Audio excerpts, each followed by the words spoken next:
omong kosong. Kalau Anda pikir Anda udah banyak nabur, Anda pelayanan, Anda udah kasih hidupmu buat Tuhan. Tapi kalau Anda jahat sama orang, Anda suka nunjuk-nunjuk orang dengan jari, Anda masih suka memfitnah, masih suka ribut sama orang, masih suka cari gara-gara sama orang, ngutang gak bayar, jahatin orang, ngomongin orang, jatoin orang, nipu orang. Saya kasih tahu, bukti kasihmu sama Tuhan adalah bagaimana kamu bisa ngampuni orang lain yang bersalah sama kamu. Seperti dia mengampuni kamu. Dan bukti kasihmu sama Tuhan adalah ketika kamu bisa mengasihi orang lain yang mungkin gak berharga buat kamu. Orang-orang yang gak bisa ngasih kamu apa-apa, tapi kamu tetap sayang sama mereka. Sebagaimana Tuhan sudah mengampuni kita, membebaskan kita dari semua hukuman dosa, dan mengampuni kita oleh anugerahnya. Ampunilah orang lain juga. Kasihanilah orang lain sebagaimana Tuhan telah memberikan belas kasih. Saya ingin share tentang mengasihi sesama adalah ibadah. 1 Yohanes 4 ayat 20 sampai 21 kita baca sama-sama. Jikalau seorang berkata, aku mengasihi Allah dan ia membenci saudaranya, maka ia adalah pendusta. Karena barang siapa tidak mengasihi saudaranya yang dilihatnya, tidak mungkin mengasihi Allah yang tidak dilihatnya. Dan perintah ini kita terima dari dia sama-sama. Barang siapa mengasihi Allah, ia harus juga mengasihi saudaranya. Bukti orang mengasihi Allah adalah mereka pasti mengasihi sesama. Katakan amin. Firman Tuhan mengajar kita, omong kosong kalau lu bilang lu sayang sama Tuhan, lu cinta sama Tuhan yang lu gak bisa lihat. Kalau lu gak bisa mengasihi orang yang lu bisa lihat gitu, bahasa sehari-harinya gitu. Kalau kita masih bisa benci sama orang, berarti kita belum mengasihi Tuhan. Saya tahu bahwa dalam hidup ini, mengasihi itu menjadi sesuatu yang sangat-sangat sulit. Ketika orang yang kita kasihi itu selalu melukai. Punya suami yang sulit dihargai karena tidak jadi saksi. Punya istri yang sulit dikasihi karena selalu melukai, pasti sulit. Mengasihi atasan yang tidak mau mengerti, selalu menekan, galak, tegas, pelit, pasti sulit. Mengasihi mertua yang gak ada manis-manisnya, pasti sulit. Banyak orang-orang di hidup ini yang sangat-sangat sulit dikasihi karena mereka selalu melukai. Ada amin? Mengasihi orang yang baik sama kita gampang. Sayang sama orang yang sayang sama kita gampang. Sayang sama orang yang suka ngasih kita uang gampang. Tapi coba mengasihi orang yang suka ngambil uang kita gampang? Gak gampang. Apalagi mengasihi orang yang gak tahu diri. Sulit apa enggak? Sulit sekali. Tapi tahukah Anda? Kasih kita justru diuji waktu kita disakiti. Kasih kita justru baru diuji ketika kita dikecewakan. Saya tuh belajar mengasihi di hidup saya. Saya tuh gak bisa benci sama orang-orang yang menyakiti saya. Saya heran gitu. Harusnya saya marah sama orang ini, harusnya saya benci sama dia. Tapi gak bisa. Menarik sekali, nanti saya akan share sama Anda bagaimana itu bisa terjadi. Waktu kita disakiti, waktu kita dikecewakan, respon instan dan natural manusia pasti marah. Pasti kecewa. Saya pun begitu. Tapi kasih itu membuat kita mampu mengampuni. 1 Petrus 4 ayat 8. Kita baca sama-sama. Tetapi yang terutama, kasihilah sungguh-sungguh seorang akan yang lain. Sebab kasih menutupi banyak sekali dosa. Amsal 10 ayat 12, baca sama-sama. Kebencian menimbulkan pertengkaran, tetapi kasih menutupi segala pelanggaran. Tidak ada rumah tangga yang tidak pernah bertengkar. Enggak ada keluarga yang enggak pernah selisih paham. Kita pasti pernah selisih paham sama orang tua. Kita pasti pernah bertengkar sama pasangan kita. Kita pasti pernah bertengkar sama adik kakak kita. Tapi apakah kita benci mereka? Enggak. Kenapa? Karena kita sayang. Sekesal-kesalnya kita sama mereka, kita gak bisa benci. Karena kita sayang. Keluarga tetap keluarga, amen.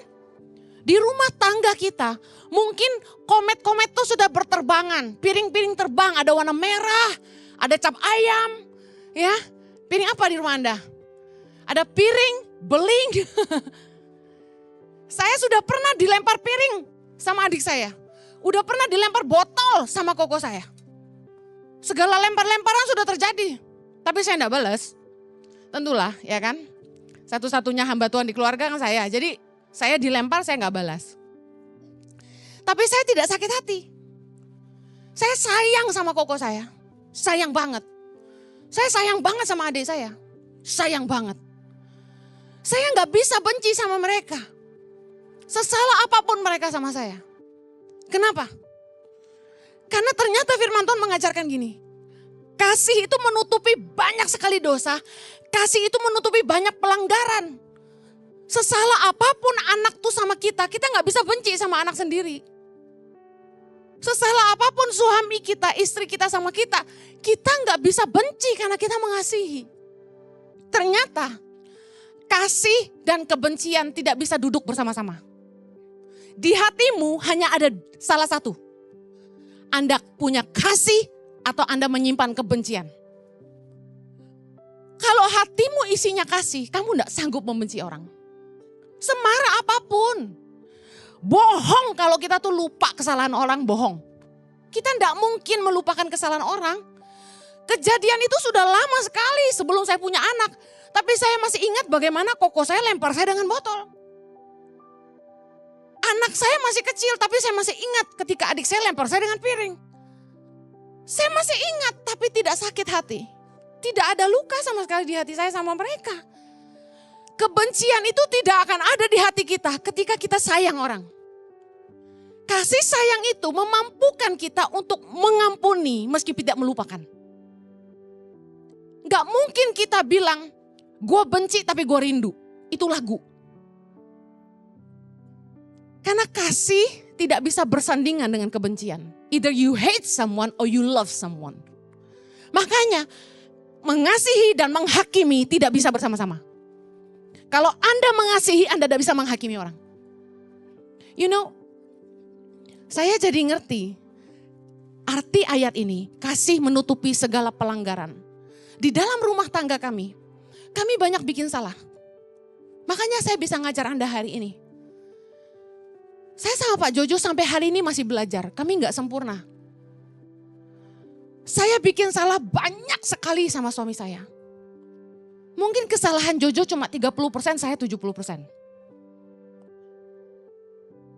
Udah mokong.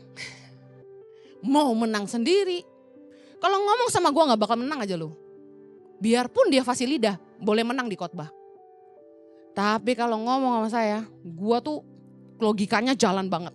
Orang tuh kalau bohongin saya tuh bisa telusuri dari titik A sampai titik B, gue balikin lagi. Lu tadi ngomong gini, wah gitu. Jadi cocok jadi lawyer mungkin harusnya. Saya kalau dibohongin orang tuh saya langsung tahu, teng kamu bohong. Dari cara orang ngomong saya bisa baca orang jujur gak sama saya.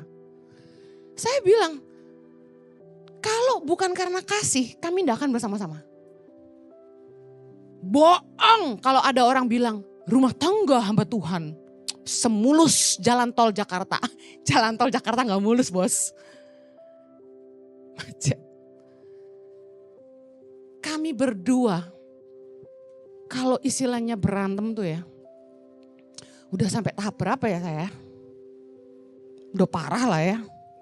Cuma kita belum pernah lempar-lemparan sih ya. Pacaran kita pernah gebuk-gebukan. Nikah puji Tuhan enggak. Sadis gak tuh? Gue taekwondo lu berani sentuh gue, hajar gitu kan. Kita berantem dulu, tapi enggak. Kita putuskan, itu tidak rohani, kita selesai. Gitu. Kami tidak mau meninggalkan karena kami sangat mengasihi satu sama lain. Aku pernah tuliskan, the man I hate, the man I love. Ternyata salah statement itu. Karena di mana ada kasih tidak ada kebencian. Sebel iya gitu. Gimana gak sebel? Yang saya pernah cerita, dia muji perempuan lain, kok makan banyak tetap langsing? Di depan saya. Kan gue tersinggung, bener gak? Gue merasa itu sindiran tidak langsung. Gak kayak bini gue makan terus jadi gendut gitu, enggak. Dia ketemu 10 cewek pengerja di gereja ini. 10-10-nya diomongin sama. Gimana caranya jaga body? Kok makan banyak tetap bisa langsing gini?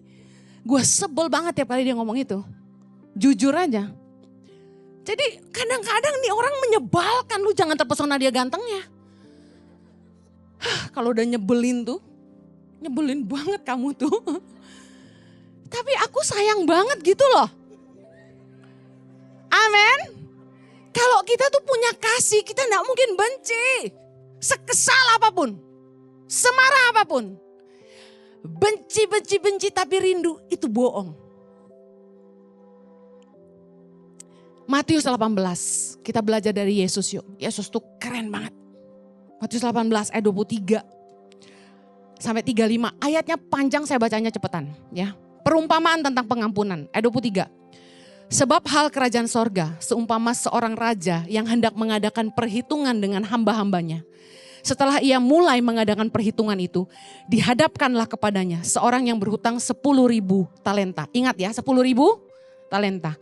Tetapi karena orang itu tidak mampu melunaskan hutangnya, raja itu memerintahkan supaya ia dijual beserta anak istrinya dan segala miliknya untuk pembayar hutangnya. Ayat 26. Maka sujudlah hamba itu menyembah dia, katanya, sabarlah dahulu, segala hutangku akan kulunaskan. Baca sama-sama ayat 27.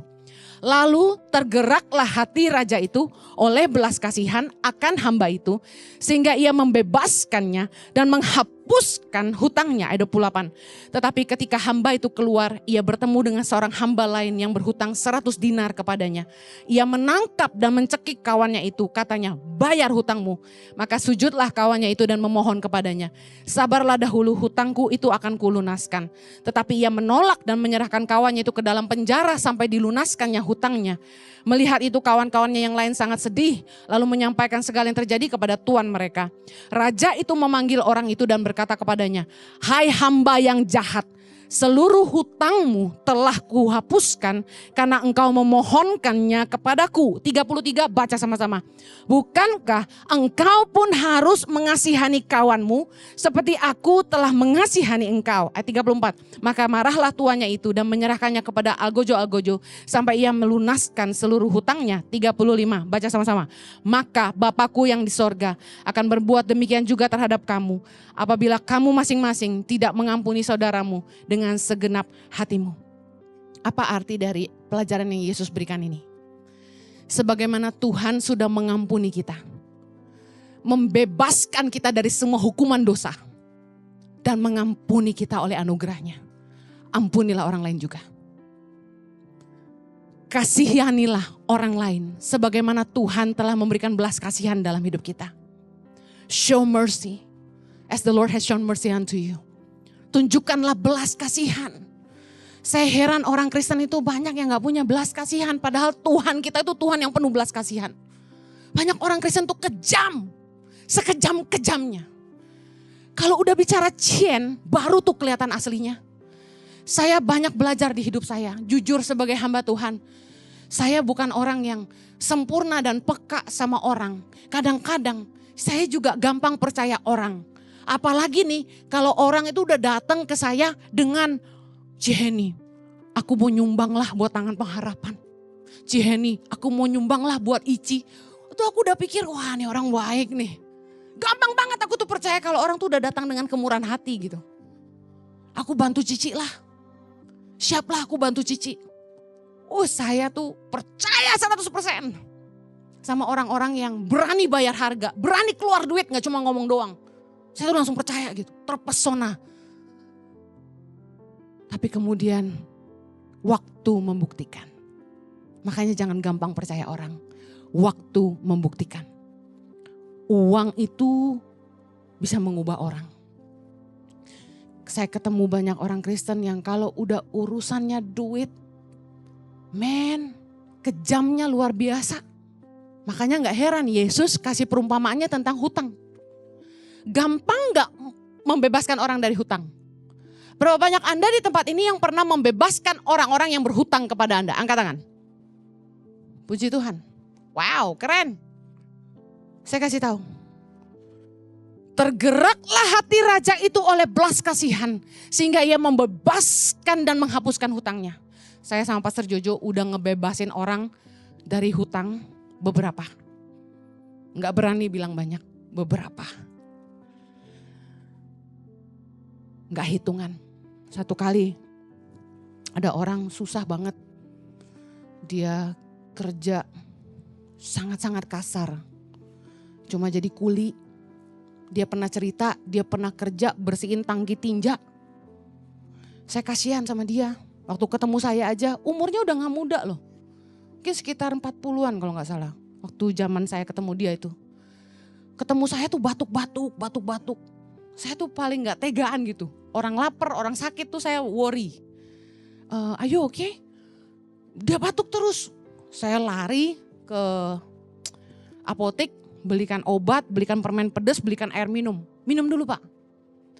Singkat cerita, saya terima kerja di tempat kami waktu itu. Karena kasihan. Akhirnya kerja. Selama bekerja, kerjaannya tuh gak ada bagus-bagusnya. Di tengah-tengah kerja tuh bisa main baca berita di detik.com, nanti ngecek Facebook, nanti nonton YouTube. Jadi kerjaannya gak selesai-selesai. Jadi banyak orang di kantor itu yang komplain karena dia gak kerjain kerjaannya dia, pekerjaan kami terhambat gitu loh. Kayak Tangan Pengharapan kan harus kirim report ke partner karena dia jadi gak bisa terkirim karena dia yang bagian editor. Nah singkat cerita, orang ini saya dapati punya hutang yang sangat banyak. Akhirnya satu kali saya panggil. Kamu kenapa sih suka cari job-job ekstra gitu, nulis-nulis di web gitu supaya dapat uang? Gaji kamu gak cukup karena menurut saya kami gaji dia sangat besar. Dia bilang, saya banyak hutang Bu. Saya tanya, utangnya berapa? Berapa puluh juta gitu, saya lupa zaman itu. Saya bilang gini, kenapa bisa hutang segitu banyak? Ternyata dia pernah kerja bantuin rentenir, pinjemin duit ke orang, terus dibungain gitu loh. Nah, dia pinjemin lah duit berbunga kepada orang-orang di tempat sekitar dia tinggal. Apa yang terjadi? Orang-orang itu pada pulang kampung dan gak balik lagi. Jadi semua hutang dan bunga-bunganya dibebankan ke dia, menurut dia begitu. Kemudian istrinya karena gak punya uang, mereka miskin ya. Dia suka ngutang di tukang sayur, ngutang di warung, jadi hutangnya tambah banyak. Saya kasihan dengernya. Saya kasihan, kok susah banget hidupnya. Anaknya 3, terus dia mungut anak orang yang dibuang ke sampah 1. Tambah penuh belas kasihan lagi. Saya udah mikir nih orang miskin-miskin tapi hatinya kaya gitu loh. Bisa mungut anak dari tempat sampah sendiri udah susah. Tambahlah penuh belas kasihan saya. Kami lunasi hutangnya. Saya lupa berapa puluh juta kami lunasi. Tapi dengan perjanjian, saya suruh dia tulis di kertas, saya tidak akan berhutang lagi pada siapapun. Istrinya juga gue panggil ke kantor. Ibu janji dulu gak akan ngutang lagi. Soalnya gue pikir gue lunasin tadi dia ngutang lagi gue suruh bayar lagi. Orang Indonesia kan gitu ya. Tanda tangan tuh berdua tuh berjanji tidak akan ngutang lagi. Saya bilang gini, saya bikin larangan di Tangan Pengharapan dan di ICI. Kalian tidak boleh punya hutang. Kecuali KPR rumah. Kalau mau cicil mobil aja duduk dulu ngomong sama gue. Kalau kita bisa beliin, kita beliin. Lu cicil sama kantor potong aja. Gak usah pakai bunga-bunga. Jangan ngutang bang, saya bilang. Kalau kamu ngutang bang, saya bilang, asuransi belum, biaya ini itu belum. Nanti kamu ujung-ujungnya kecekek kalau kamu gak mampu. Kalau cuma sedikit-sedikit sinilah kami bantu. Jadi kami lunasi hutangnya, saya pikir selesai. Saya bilang kalau kamu butuh apa-apa, kamu ketemu saya. Siap bu. Apa yang terjadi? Gak lama, ngutang lagi. Capek. Dan setiap tahun dari gajinya yang harusnya cukup, dia enggak bisa bayar kontrakan. Jadi setiap tahun selama bertahun-tahun kami bayarin kontraknya. Bayarin tuh. Banjir pindah lagi kami bayarin yang lebih mahal lagi. Tiap tahun bayarin, no problem. Kita senang lah bantu orang. Tapi apa yang terjadi? Kerjanya nggak benar. Udah dibantu banyak, kelakuannya juga banyak. Kadang-kadang kita kesel gak yang kayak gini? Udah cukup baik belum jadi bos kira-kira? Baik banget kan? Kayak gini nih banyak. Ada amin. Dibantuin gak tahu diri. Udah lama nih ceritanya ya. Akhirnya singkat cerita, project manager saya tuh ganti 3 orang. 3-tiganya suruh saya pecat dia. Project manager yang pertama bilang gini, Bu, ini orang gak bisa kerja. Pecat aja. Sekali lagi Ibu Heni, kasihan. Jangan kerja. Ganti project manager berikutnya. Bu Heni, orang ini gak bisa kerja. Pecat aja. Enggak diganti karena kasihan. Project manager berikutnya bilang, pekerjaan kami terhambat karena orang ini Bu Heni. Jadi ini orang jadi penyakit di kantor. Akhirnya genap 9 tahun dia ikut saya. Pecat. Yang pecat bukan saya. Staff saya. Pecat dia. Bagian HRD keluarkan. Masalahnya gini. Dia masih ada cicilan ke kantor. Cicilannya apa? Rumah. Saya bilang gini. Sudahlah. Lunas saja. Kita anggap lunas saja. Tinggallah di sana. Jadi kamu gak usah bayar kontrakan lagi. Ambil aja rumahnya. Dan setiap bulan datanglah kemari. Saya akan kasih kamu sembako. Supaya kamu bisa makan. Makasih Bu, makasih Bu. Jadi pesangonnya itu berupa rumah. Tiap bulan dia datang, kami kasih sembako. Tebak apa yang terjadi? Saya dengar dia malah jelekin saya. Bersekongkol dengan teman-teman yang pernah kerja juga sama kita yang keluar karena kepahitan. Ya kalau kamu keluar berarti kamu gak bagus gitu aja kan. Yang dikeluarin itu kan pasti karena kerjanya gak bener. Jadi sama staf HRD dikeluarin. Sakit hati. Jelek-jelekin kami. Saya kasih tahu, saya benci? Gak. Sampai hari ini kalau dia datang lagi saya akan kasih dia makan. Saya gak peduli seberapa salah orang sama saya gak akan benci sama mereka. Anda tahu cerita hidup saya gak pernah bisa benci sama orang tua saya.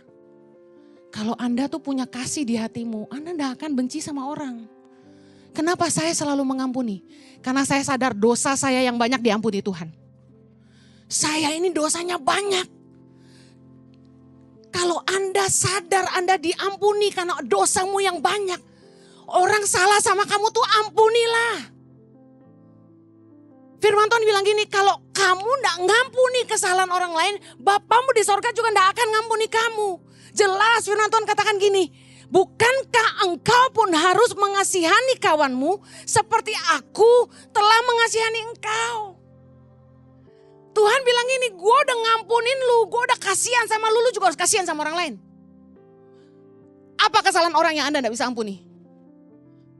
Anda telah beroleh pengampunan. Saya kasih kesaksian ya. Hidup saya nih dibandingin kesalahan saya, dosa-dosa saya. Dan hari ini berkat dan pemakaian Tuhan dalam hidup saya enggak sebanding. Kasih karunia Tuhan terlalu besar. Saya nih enggak layak. Kalau kita sadar kita ini beroleh anugerah yang besar, berikanlah anugerah juga kepada orang lain. Tahu gak kenapa saya nih, sorry ya, gak berani menghakimi orang, gak berani. Takut, kenapa? Soalnya saya sendiri gak mau dihakimi Tuhan. Sebagaimana kamu perbuat kepada sesamamu, makanya Bapa akan memperlakukan kamu demikian, kata firman Tuhan. Yesus tadi bilang gini, maka Bapakku yang di sorga akan berbuat demikian juga terhadap kamu. Apabila kamu masing-masing tidak mengampuni saudaramu dengan segenap hatimu. Wow. Jadi kalau Anda berharap Tuhan mengampuni Anda, ampunilah orang lain. Kasihanilah orang lain sebagaimana Bapa telah memberikan kasihan buat kita. Yesus ngajarin dalam Matius 5 ayat 7. Berbahagialah orang yang murah hatinya. Karena mereka akan beroleh kemurahan. Apakah Anda mau diampuni? Katakan saya mau mengampuni. karena saya mau diampuni.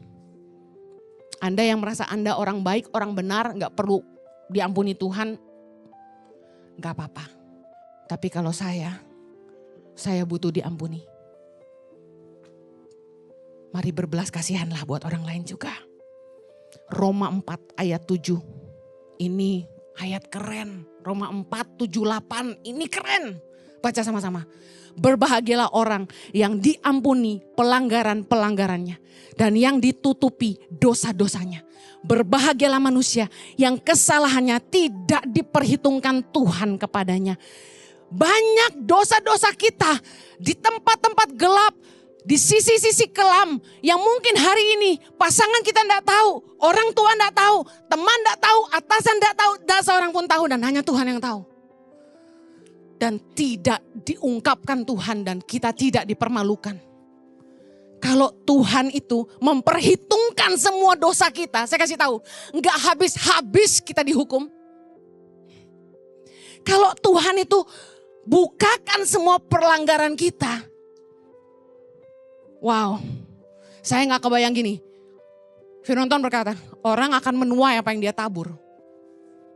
Kalau setiap kesalahan kita harus kita tuai, kayaknya hidup ini gak ada harapan, bener gak?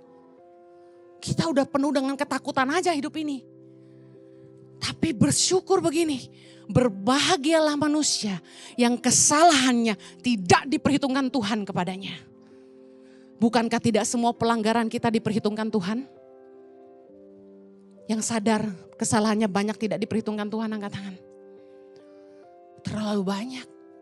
Bayangin nih, Tuhan itu sadar kita butuh harapan untuk jadi lebih baik. Makanya kesalahan kita tidak diperhitungkan. Kalau tiap kali kita bikin salah, Tuhan perhitungkan dan kita harus tuai yang kita tabur. Tiap hari itu kita gak punya kesempatan untuk memperbaiki diri selain dari menuai dari kesalahan kita. Karena masalahnya gini, tiap hari kita bikin salah. Ngomong salah, mikir salah. Perenungan hati kita jahat sama orang, curiga sama orang.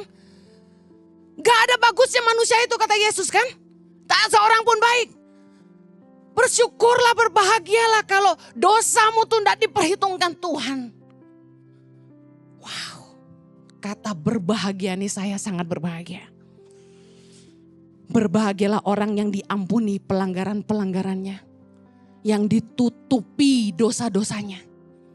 Berbahagialah manusia yang kesalahannya tidak diperhitungkan Tuhan kepadanya.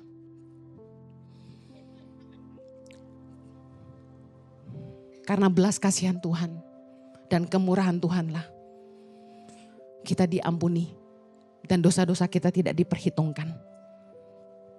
Mari ampuni orang lain sebagaimana Tuhan telah mengampuni dan tidak memperhitungkan dosa kita. Kolose 3 ayat 13, sama-sama baca. Sabarlah kamu seorang terhadap yang lain dan ampunilah seorang akan yang lain. Apabila yang seorang menaruh dendam terhadap yang lain, sama seperti Tuhan telah mengampuni kamu, kamu perbuat jugalah demikian. Yang mau katakan amin. Yang terakhir, ibadah adalah bagaimana kita memperlakukan sesama. Matius 7 ayat 12. Baca sama-sama. Segala sesuatu yang kamu kehendaki supaya orang perbuat kepadamu, perbuatlah demikian juga kepada mereka. Itulah isi seluruh hukum Taurat dan kitab para nabi. Yesus berkata, segala sesuatu yang kamu kehendaki orang perbuat kepada kamu, kamu perbuatlah demikian. Jadi itu isi dari seluruh hukum Taurat dan kitab para nabi kalau diperes cuma ini.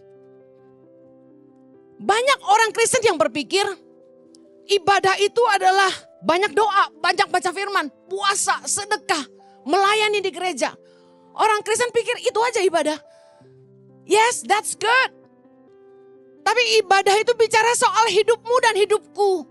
Hidup kita nih ibadah. Dan salah satu ibadah yang berkenan kepada Allah adalah ketika kita mengasihi sesama seperti diri kita sendiri. Ketika kita memperlakukan orang sebagaimana kita ingin diperlakukan. Banyak orang Kristen sungguh-sungguh melayani, tahu banyak firman, tapi jahat sama orang, nipu orang, bisa rusak hubungan sama orang, cuma gara-gara uang. Nggak jaga kepercayaan orang. Ibadah yang sesungguhnya adalah hidup kita dan bagaimana kita memperlakukan sesama.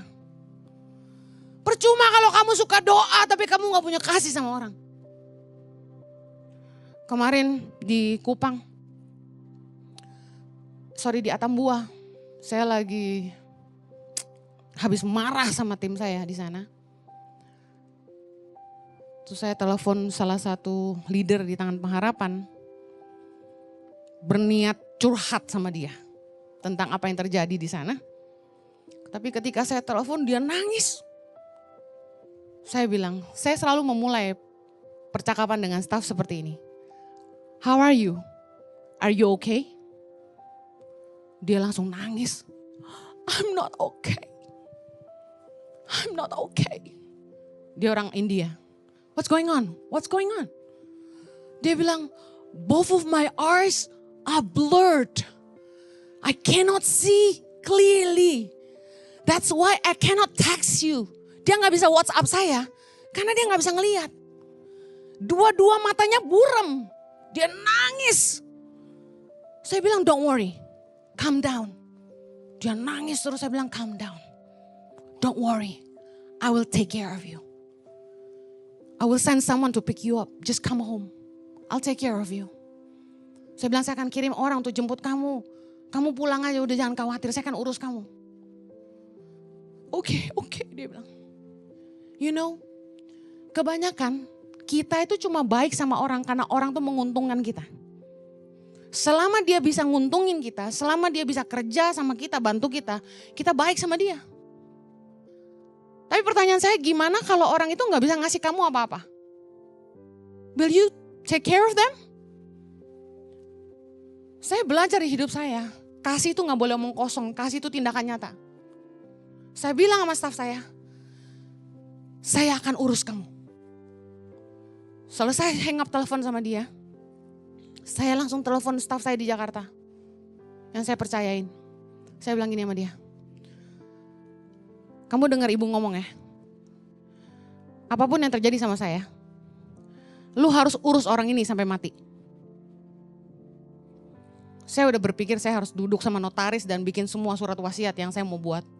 Memastikan semua orang yang ada di Tangan Pengharapan aman. Saya bilang sama dia, apapun yang terjadi, lu harus urus orang ini. Gue mau urus dia sampai dia mati. Orang ini udah gak muda. Dia ikut kami udah umur 50-an. Dulu guru internasional di Gandhi School. Sekarang umurnya udah 67, mau 67 ya. Udah gak muda. Tapi dia strong banget, sehat banget, jalan cepet banget, hebat banget nih orang. Baik banget. Saya sayang sama dia. Udah kayak mama sendiri, tapi kita kayak best friend. Saya bilang sama staff saya, gue mau lu urus dia. Karena gue mau urus dia sampai dia mati pokoknya. Yayasan akan tanggung semua biaya pengobatan dia. Lu urus. Saya langsung teks di grup, minta Mison, Ibu Sunarti, antar orang ini berobat ke Rumah Sakit Mata Cicendo di Bandung, kan dia operasi katarak di situ. Urus dia baik-baik. Sampai saya kasih penekanan gini, kalau saya dapati kalian tidak urus dia dengan baik, saya akan sanksi keras kalian. Karena saya udah gak percaya deh sama staff-staff yang kalau saya gak ancam gitu, mereka gak urus baik-baik gitu. Karena pikiran, ya lu, gue.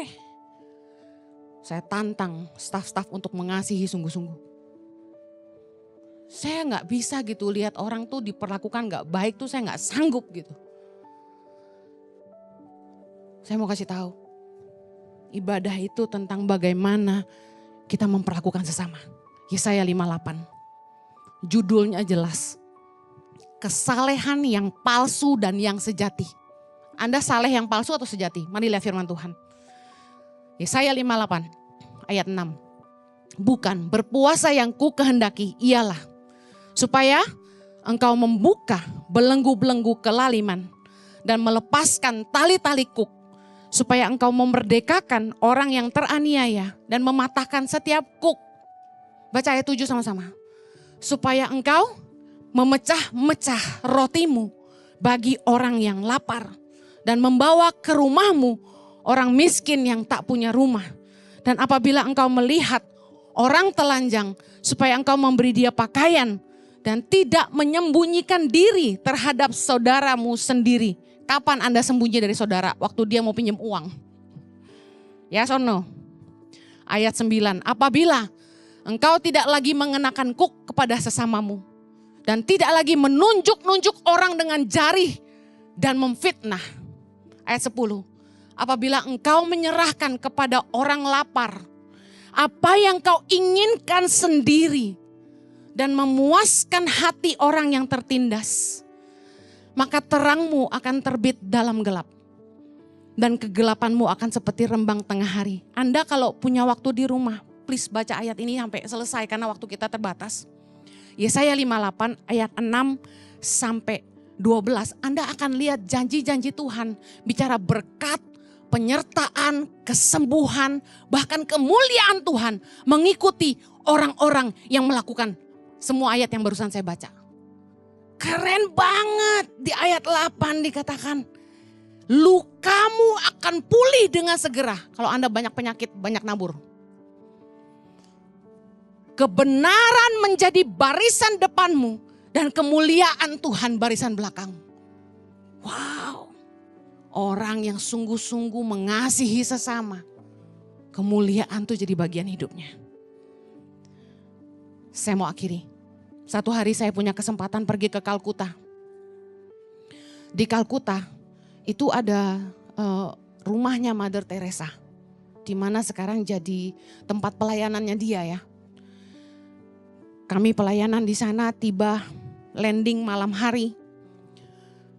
Begitu naik taksi, saya lihat kanan kiri orang tidur di pinggir trotoar itu tiap 1 meter. 1 meter ada orang tidur, 1 meter ada orang tidur. Serius, ini saya gak bohong. Udah nih, kami masuk hotel. Bangun pagi, hotelnya sederhana banget. Kami keluar dari hotel, saya kaget. Sepanjang jalan ada orang lagi keramas sambil pegangin selang air. Ada orang pakai anduk sikat gigi. Sepanjang jalan orang mandi pagi.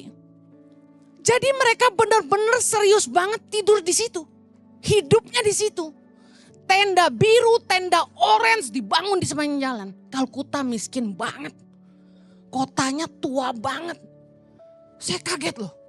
Kemudian kami jalan kaki, pergi ke rumahnya Mother Teresa. Saya ngelewatin anak kecil tidur di trotoar. Kemudian ada bayi perempuan kembar ditidurin di trotoar, ditutup pakai tudung saji. Anda tahu tudung saji yang dari nilon yang bisa dikempesin kayak payung enggak? Ditutup pakai tudung saji, anak kembar perempuan. Saya heran nih orang tuanya kemana. Saya shock loh. Masuk ke dalam rumah Mother Teresa. Begitu masuk pintu gerbangnya, di dalam tuh lantainya semen. Kuburannya langsung depan pintu. Di semen gitu. Kemudian ada kamarnya. Kamarnya kecil. Mungkin sekitar ukuran 3 kali 3 meter. Enggak sampai. Ranjangnya sederhana. Dari besi, kayu, busa. Ada meja. Ada lemari kecil. Udah segitu doang. Hidupnya sederhana sekali Mother Teresa. Waktu saya lihat kamarnya, saya pegang pintunya tuh lama-lama. Kita gak bisa masuk, cuma kita bisa lihat dari luar. Saya pegang besi pintunya tuh lama-lama, saya genggam gini, saya nangis. Gua gak ada apa-apanya sama orang ini. Saya nih gak ada apa-apanya dibanding Mother Teresa. Dia orang hebat banget, sederhana banget. Dia hidup cuma buat Tuhan banget gitu. Terus saya masuk ke ruangan, di dekat setelah kuburannya itu ada satu ruangan ditempel surat-suratnya dia. Dia kan banyak nulis tuh. Ada salah satu tulisan dia yang paling menyentuh hati saya. Adalah ini. Dia bilang gini. Jesus for me is the leprosy that I cleanse. Yesus bagi saya adalah orang-orang kusta yang saya bersihkan.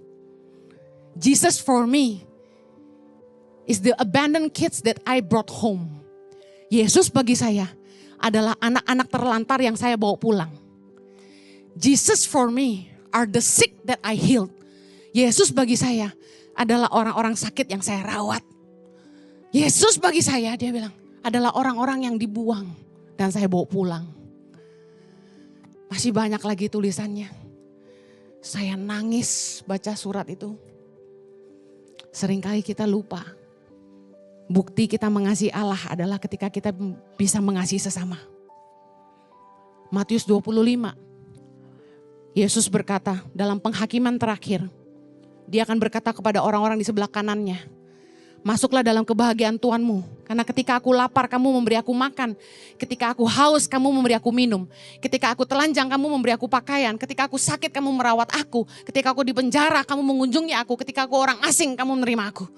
Nah mereka tanya, Tuhan bila mana kami lihat engkau lapar dan kami kasih makan. Engkau haus kami kasih minum. Engkau telanjang kami kasih pakaian dan sebagainya. Dan Yesus jawab gini, Raja itu akan berkata, apa saja yang kamu lakukan bagi sesamamu yang paling hina itu, kamu lakukan buat aku.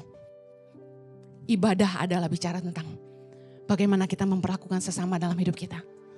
Omong kosong, kalau Anda pikir Anda udah banyak nabur, Anda pelayanan, Anda udah kasih hidupmu buat Tuhan.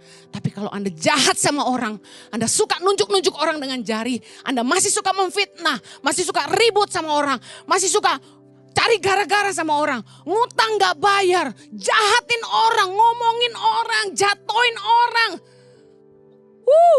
nipu orang. Saya kasih tahu, bukti kasihmu sama Tuhan adalah bagaimana kamu bisa ngampuni orang lain yang bersalah sama kamu, seperti Dia mengampuni kamu. Dan bukti kasihmu sama Tuhan adalah ketika kamu bisa mengasihi orang lain yang mungkin gak berharga buat kamu. Orang-orang yang gak bisa ngasih kamu apa-apa. Tapi kamu tetap sayang sama mereka. Mari belajar mengasihi. Yang mau katakan amin. Kiranya kasih-Mu memampukan kami. Isi penuh hati kami sore ini dengan cinta-Mu. Cinta yang gak pernah hilang dan berakhir. Kasih yang murni yang selalu ada. Kasih yang selalu setia menerima dan mengampuni kami apa adanya. Penuhi kasih-Mu dalam hati kami. Penuhkan kasih-Mu dalam hati kami. Kami butuh kasih-Mu Tuhan. Terus memampukan kami untuk mengampuni Tuhan. Mampukan kami untuk terus mengasihi. Memperlakukan orang-orang di sekitar kami dengan kasih. Menerima mereka dengan kasih. Terima kasih Abah. Kami mau belajar terus mengasihi Tuhan. Mengasihi Tuhan dan mengasihi sesama. Yang mau sama-sama kita katakan, Amen. Have a blessed Sunday, have a blessed week.